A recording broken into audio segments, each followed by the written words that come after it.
From Texas, Mr. Hunt is recognized. I cannot thank you all enough for being here. Thank you for sharing your lives with us. Thank you for sharing your stories. I greatly appreciate it, and being from Texas, it's an honor to be in your presence. In the 90s, mid to late 90s, New York City was considered one of the safest cities in America.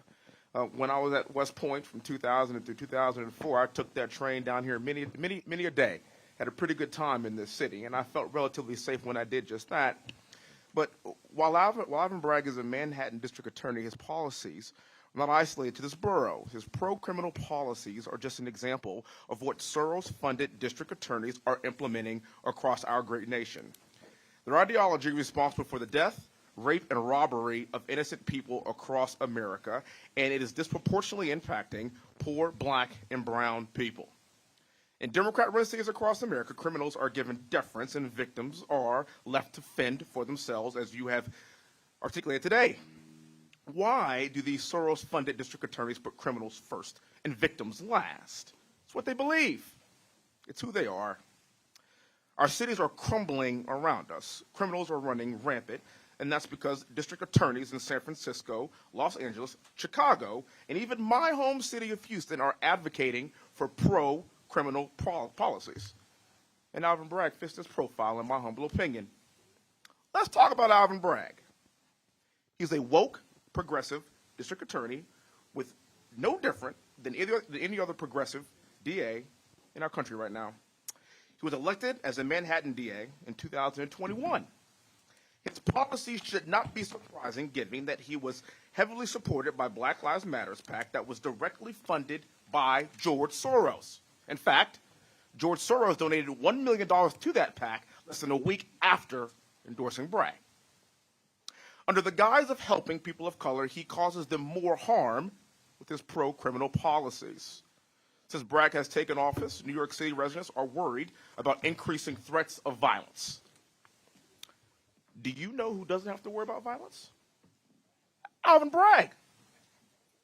Bragg is surrounded by men with guns every single day. But if you're a regular New Yorker coming home late at night on the subway, you may be robbed, stabbed, raped, or even pushed in front of a train. Do you know what the fastest growing demographic of gun ownership is in America? Black women. Black women. Why?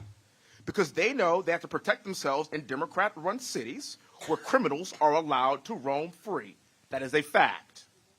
Now, many of my colleagues on the left like to say that our justice system is two-tiered, that it favors the powerful and connected at the expense of poor people of color.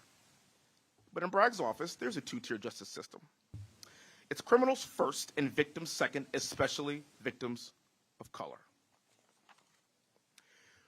We have an opportunity to vote out DAs just like this, to make people that look like me and you, ma'am, safer. Let me take it one step further. Not just people that look like you and me. Every single American that lives in this country should feel safe to live in their own streets. End of discussion. I'm sitting here right now, and I'm hearing Trump, Trump, Trump, Trump, Trump, Trump, Trump. And at the end of the day, the people that are sitting here right now, they don't want to hear that. The only thing you want is safety. We are not grandstanding. I am not grandstanding. I can assure you I would love to be holding my 4-month-old boy right now. But I am here to fight for you and to hear your stories and to allow you to tell your stories. And for that, I am forever grateful. And ma'am, you ain't the only one that's actually left the plantation. It's happening all over the country. And with that, I yield back. Thank you. Gentleman yields back. Mr. Kiley is recognized 5 minutes.